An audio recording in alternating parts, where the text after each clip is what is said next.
আসসালামু আলাইকুম। আশা করি সবাই ভালো আছেন। আজ চলে এলাম চিকেন পাকোড়া রেসিপি নিয়ে।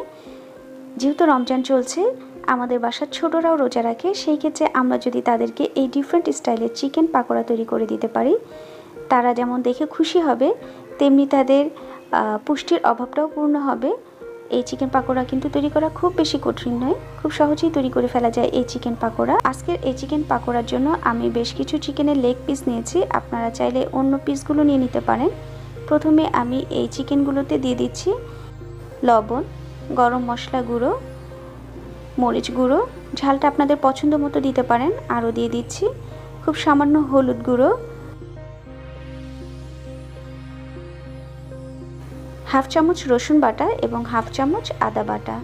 এবার সব কিছু খুব ভালো মতো মাখিয়ে নিচ্ছি। আসলে রোজা আসলেই আমাদের একটা প্রবলেম হয় যে ইফতারে কি খাবো, সেই ক্ষেত্রে এই স্টাইলে চিকেন পাকোড়া যদি তৈরি করা যায়, সেই ক্ষেত্রে বড় ছোট সবারই পছন্দ হবে। এবার আমি চিকেনগুলোকে একটু ভাপ দিয়ে নিচ্ছি। এভাবে চিকেনগুলো ভাপ দিয়ে নিলে চিকেনের মধ্যে মশলাটাও খুব ভালো মতো ঢুকে যাবে এবং চিকেনগুলো খেতে অনেক বেশি ভালো লাগবে।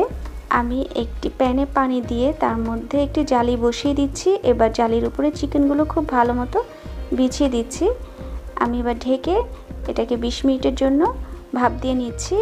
এই চিকেনগুলো ভাপ দেওয়ার সময় পানি খুব সামান্য দিয়েছি এবং চুলোর আঁচও থাকছে একেবারে মিডিয়াম লো। এবার এই 20 মিনিটে ব্যাটার তৈরি করে নিচ্ছি। ব্যাটারের জন্য আমি একটি বলে নিয়ে নিচ্ছি হাফ কাপ পরিমাণে ময়দা, হাফ কাপ কর্নফ্লাওয়ার। এবার এর মধ্যে দিয়ে দিচ্ছি লবণ স্বাদ মতো, হাফ চামচ আদা বাটা, হাফ চামচ রসুন বাটা, হলুদ দিয়ে দিচ্ছি খুব সামান্য কালার হওয়ার জন্য। এবার দিয়ে দিচ্ছি মরিচটা আপনারা আপনাদের পছন্দ মতো অবশ্যই দিবেন, ঝাল যেমন খাবেন ঠিক তেমন পরিমাণে মরিচ গুঁড়োটা দিয়ে নেবেন। হাফ চামচ ধনিয়া গুঁড়ো, হাফ চামচ জিরে গুঁড়ো। এবার এর মধ্যে দিয়ে দিচ্ছি বেশ কিছু ধনেপাতা কুচি। ধনেপাতাটা অপশনাল, আপনাদের পছন্দ না হলে নাও দিতে পারেন। এবার সব কিছু শুকনো অবস্থাতে খুব ভালো মতো মিক্সড করে নিচ্ছি। এবার এর মধ্যে আমি অ্যাড করে দিচ্ছি পানি দিয়ে আমি একটি ঘন ব্যাটার তৈরি করে নিচ্ছি। আমার চ্যানেলটিতে যারা নতুন, আশা করি আমার চ্যানেলটি সাবস্ক্রাইব করে আমার সঙ্গেই থাকবেন।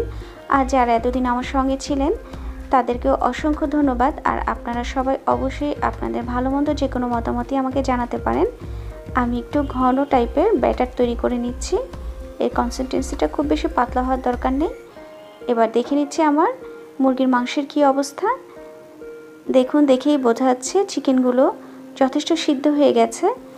তারপর আমি একটি কাঁটা চামচের সাহায্যে দেখে নিচ্ছি চিকেনটা ঠিকমতো সিদ্ধ হয়েছে কিনা। চিকেন পুরোপুরি সিদ্ধ হয়ে গেছে। এবার আমি এটাকে একটু ঠান্ডা করে নিচ্ছি। রোজার ঝামেলা এড়ানোর জন্য চাইলে এভাবে অনেকগুলো চিকেন ভাপ দিয়ে রেখে দিতে পারেন নর্মাল ফ্রিজে, সেই ক্ষেত্রে 7 দিন খুব ভালো থাকবে। এবার চলে যাচ্ছে ভাজার কাজে। এবার এই ব্যাটারে চিকেন লেগ পিসগুলো খুব ভালো মতো মিক্সড করে আমি তেলে দিয়ে দিচ্ছি। আমি এখানে একটু তেল কমই দিয়েছি।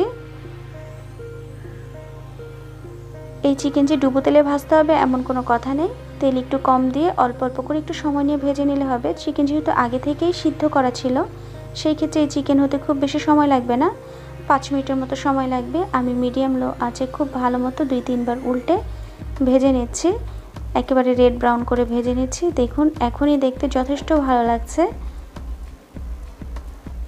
আসলে ইফতারে একটু ডিফারেন্ট টাইপের কিছু হলে খেতে ভালো লাগে এবং বাচ্চারাও খুব খুশি হয় যদি দেখে তাদের জন্য অ্যাটলিস্ট চিকেন ফ্রাই করা হয়েছে। আর চিকেনটা বাচ্চাদের অনেক বেশি পছন্দ। আমি চিকেনগুলো খুব ভালো মতো উল্টে দিচ্ছি। রেড ব্রাউন হয়ে গেলে আমি চিকেনগুলো তুলে নিচ্ছি। তৈরি হয়ে গেল চিকেন পাকোড়া। আশা করি রেসিপিটি আপনাদের ভালো লেগেছে আর আপনারাও আপনাদের বাচ্চাদেরকে খুশি করার জন্য এই চিকেন পাকোড়া তৈরি করে দিতে পারেন। আর এতক্ষণ আমার সঙ্গে থাকার জন্য ধন্যবাদ সবাইকে। এই রোজা এবং গরমে নিজের যত্ন নিন, পরিবারেরও যত্ন নিন। ভালো থাকবেন সবাই। আল্লাহ হাফেজ।